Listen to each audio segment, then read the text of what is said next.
मूर्ति नहीं है।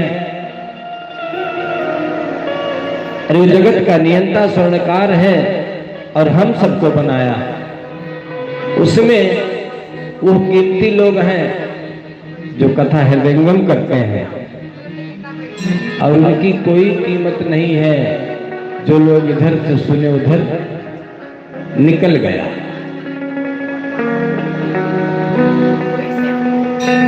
इसलिए वही भागवत लोग रसिक श्रोता बड़े भाव से कथा सुन करके अपने जीवन को कृतार्थ करते हैं। सौनक जी ने बड़ा सुंदर प्रश्न किया कि महाराज, सुना गया कि सुखदेव भगवान बड़े बेतराग संत हैं, तो उनको कथा अध्ययन करने का समय कैसे मिला, कथा सुनाने का समय कैसे मिला?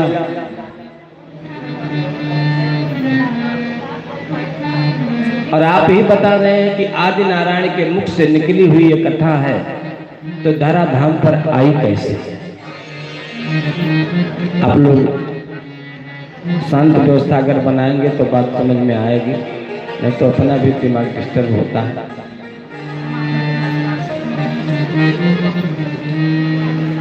आए एक बार भगवत नाम संकीर्तन करें, फिर थोड़ी व्यवस्था देर करें कि जपे जा राधे राधे, रटे जा राधे राधे,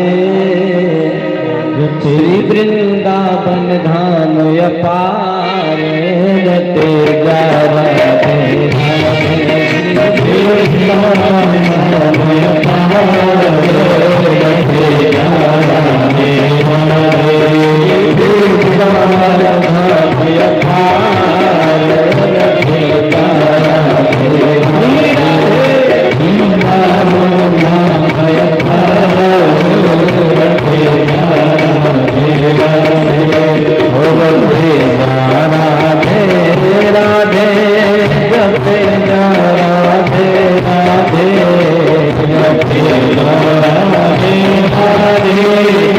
रटे जा राधे राधे, वृंदावन धाम अपार, रटे जा राधे राधे,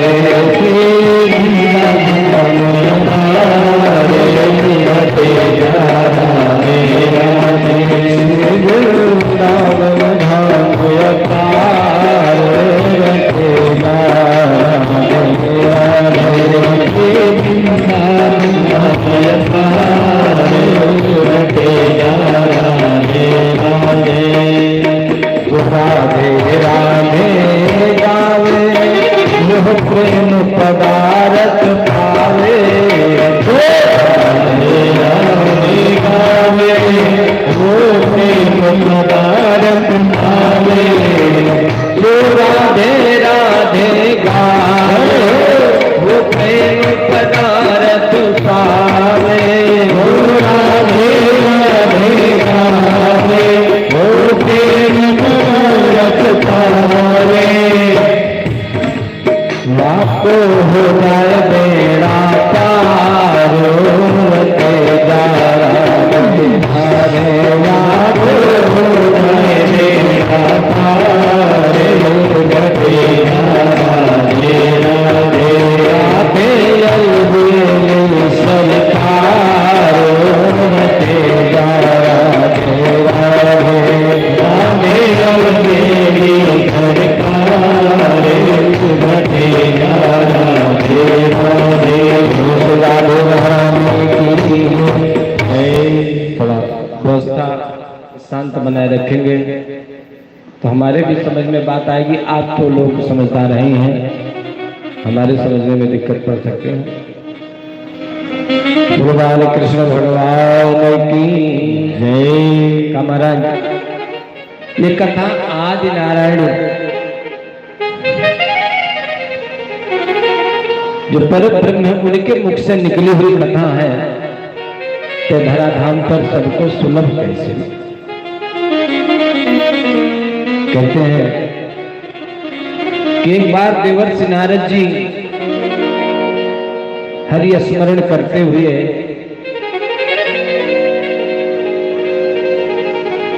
बद्रिकाश्रम के नजदीक सरस्वती नदी के तट पर सन्याप्रास नामक आश्रम पर, जहां पर कृष्ण द्वैपायन जी विराजते हैं, पराशर नंदन के द्वैपायन जी विराजते हैं, वहां पर पहुंचे। ये तो हरि स्मरण करते हैं, सदैव प्रसन्न रहने वाले हैं, लेकिन कृष्ण द्वैपायन जी का चित्त बहुत उदास है। भाई, जिसने जीवन भर सत्कर्म किया हो, परमार्थ किया हो, 17 पुराणों की रचना कर डाली, महाभारत ऐसे महान ग्रंथ लिख दिया, बड़ा सुंदर सूत्र दिया है महाभारत में। हमारे समझ में बात आ जाए तो एक सूत्र जीवन को धन्य बना सकता है। कहते हैं कि अंतो नास्ति पिपासाया, अंतो नास्ति पिपासाया, संतोषः परमं सुखम, तस्मात् संतोष में वे परम पश्यन्ति पंडिताः। आज हम क्यों दुख के भागीदार होते हैं, क्यों दुख झेलते हैं?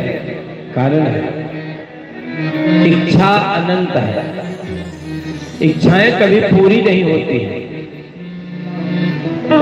और बराबर इच्छा बढ़ती जाती है,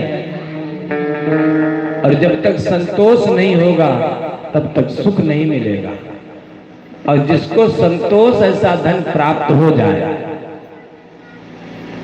संतोष ऐसा धन प्राप्त हो जाए, उसी को विद्वान कहते हैं। पंडित के माने ब्राह्मण ही नहीं, पंडित के माने विद्वान, वही विद्वान कहा जाता है। 2 पंडित जी लोग गए थे निमंत्रण पर, उधर से लौटे आ रहे थे तो एक पंडित जी के आंख में आंसू था, एक पंडित जी हंस रहे थे। रास्ते में एक संत जी मिले, कहा बाबा कहाँ गए थे? कहा निमंत्रण पर। कहा अलग अलग घर में निमंत्रण था? कहा नहीं, एक ही घर में था। तो कहा एक पंडित जी रो रहे हैं, एक पंडित जी हंस रहे हैं, क्या बात है? कहा तो सेवा में अंतर रहा होगा। कहीं नहीं, सत्कार बराबर हुआ, पैर धुला गया, आसन बढ़िया मिला। तो कहा भोजन में अंतर रहा होगा। कहा नहीं, भोजन भी बराबर का था। तो कहा तो दक्षिणा में जरूर अंतर रहा होगा। कहा नहीं, दक्षिणा भी बराबर मिली है महाराज। तो कहा जब सब बराबर है तो एक दुखी है एक सुखी है, क्या कह रहा है? तो जो पंडित जी रो रहे थे उनसे पूछा गया कि आप क्यों रो रहे हैं इसी व्यवस्था में? तो कहा मैं इसलिए रो रहा हूँ कि मैं गया था बड़े आदमी के घर भोजन करने के लिए, हमको लगा था कि 100, 200, 500 मिलेगा, लेकिन 5 रुपया दक्षिणा मिली, इसलिए हमको बहुत कष्ट है हमारा। क्योंकि इच्छा थी और इच्छा पूर्ति न हो तो कष्ट होता है। दूसरे पंडित जी से पूछा, कहा कि आप पाचे में क्यों प्रसन्न हैं? तो कहा मैं जानता था कि भाग्य से बढ़कर कुछ होता नहीं है, तो इसलिए जो भी हमारे भाग्य में था हमको मिल गया, हम प्रसन्न हैं। कहने का मतलब कि आदमी कृत्य करे, अच्छा कृत्य करे, और फिर भी उसकी आत्मा उसको कोसती रहे, जीवन व्यर्थ समझो। व्यास जी महाराज आज बहुत दुखी हैं। देवर्षि नारद जी ने कहा बाबा इस उदासी का क्या कारण है? कहा जीवन भर हमने लिखते लिखते दम नहीं लिया, आज मेरी आत्मा धिक्कार रही है। क्यों द्वैपायन तूने क्या किया? आज हमारी आत्मा नहीं धिक्कारती, हम कलयुगी जीवों की आत्मा कभी नहीं धिक्कारती कि हमने जिस भगवान ने हमको सब कुछ दिया उस भगवान के लिए हमने क्या किया। विचार होना चाहिए। कथा से, कथा का मतलब यह नहीं कि हम 18,000 श्लोक सुन लेंगे तो कल्याण, सुनने से कल्याण होगा, लेकिन हमारे जीवन में अगर उतर जाए तो 100% लाभान्वित होंगे। कभी विचार करना चाहिए कि जिसने हमको सब कुछ दिया उसके लिए हमने क्या किया।